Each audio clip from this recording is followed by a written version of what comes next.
Hello guys, दा जोङो क'क्राझारनि राजधानी सेक्रेटारियेटआव दंफैयो।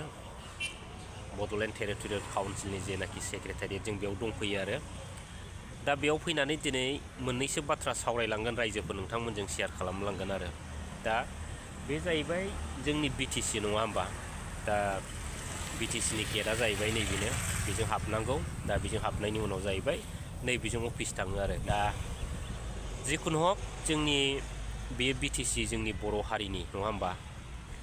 जोङो बे बिटिसिखौ रोजा रोजा बर' रायजो राजा आरो बर' हारिनि एबा जोंनि बर' बिमा बर' फिसा जानायनि एभ्रिथिं आरो जोंनि बर' हारियानो नैबे बिटिसिखौ लाबोनो थाखाय गोबां बोसोर मानि मा होनो सेक्रिफाइस खालामदोंमोन हारिनि थाखाय, बैफोरखौ लानानैनो आरो नङा होमबा। दा गोबां बोसोर जुजिनायजों आरो गोबां बोसोर दावहा नांनायनि गेजेरजों जोङो नैबे सेक्रेटारियेटखौ मोननाय जादों आरो बिटिसिखौ नङा होमबा।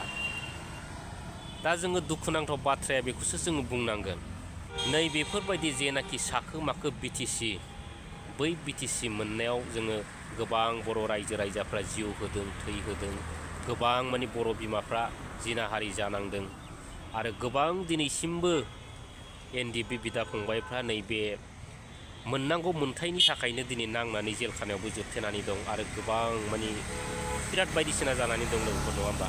दा बेखौ बुंनानै फोजोबनो हाया। दा जोङो इसिबां खस्थ' खालामनानै इसिबां बोसोरे माने आन्दलन खालामनानै मोननाय नैबे बिटिसिया जुदि थारैनो गुबुननि आखायाव जुदि थाङोब्ला जों सोरनि बिखाया गावगोन नङा होमबा। जों बेखौसो सिन्था खालामनांगोन। दिनै जेनाखि जोङो परिस्थितिखौ नुयो, बे परिस्थितियानो जाहैबाय नैबे बिटिसिया माब्लाबा सोरनिबा आखायाव गोमालांनायनि मोनसे इसाराखौसो नुनो मोनो आरो रायजो राजाफोर नङा होमबा। नाथाय दिनै बैफोरखौ बासायनानै एबा रैखा खालामनानै जाय बिथांमोना लाखिनांगौमोन, बै बिथांमोना दिनैसिम बैफोर गाव गावनि मावनांगौ माने बिबानफोरखौ बावनानै दिनै गाव गावनि पर्टफलि एबा गाव गावनि खामायनायनि धान्दायाव दिनै बैफोरनि जेंना एबा गोमालांनो नागिरनाय जेनाखि नुथायफोरखौ दिनै बिथांमोना मेगन खाथेनानै थानाय बायदि दिनै बिथांमोना नुनो मोनाखै आरो रायजोफोर नङा होमबा। बेसेबां लाजिनांथाव नङा होमबा रायजोफोर। दा साननानै नायोबा जेनाखि सोलिबाय थानाय ट्रेन्डिं निउसफोर, बेखौ नायोब्ला जों नुनो मोनो आरो जोंनि बिटिसिनि हालोदा मा रोखोम जानानै दं नङा होमबा। दा दाखालिनि बाथ्रा, नैबे एसेम्ब्लियावनो गोबां मानि रांफोरनि बाजेटखौ लानानै सावरायनाय जादोंमोन एसेम्ब्लियाव नङा होमबा। एसेम्ब्लि जोबनायनि उनाव आसामनि चिफ मिनिस्टार हेमन्त बिश्व शर्मा बिथाङा मा बाथ्रा मानि गावनि फेसाव मानि बाइट होदों नङा होमबा, बेखौथ' बयबो मिथिगौ।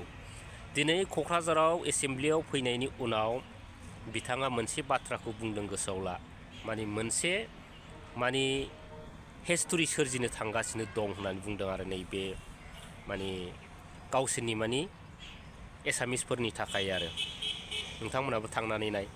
दा मोनसे हिस्ट'रि सोरजिनो थांगासिनो दं होननायनि बाथ्रायाव गोबां मानि बाथ्रा हाबनानै दं लोगोफोर।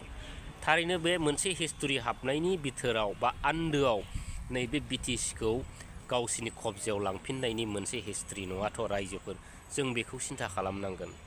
दिनै गोबां बर' माहारियानो एबा बर' फिसाफ्रानो दिनै नैबे बिटिसि एबा जोंनि मोन्थायनि थाखाय नांनानै जिउ खोमादोंमोन। बिदिबा जोङो मानो जिउ होनांगौ जादोंमोन? बिदिबा दिनै जों मानो गोबां मानि जेल खानायाव जोबजानांगौ दंमोन नङा होमबा।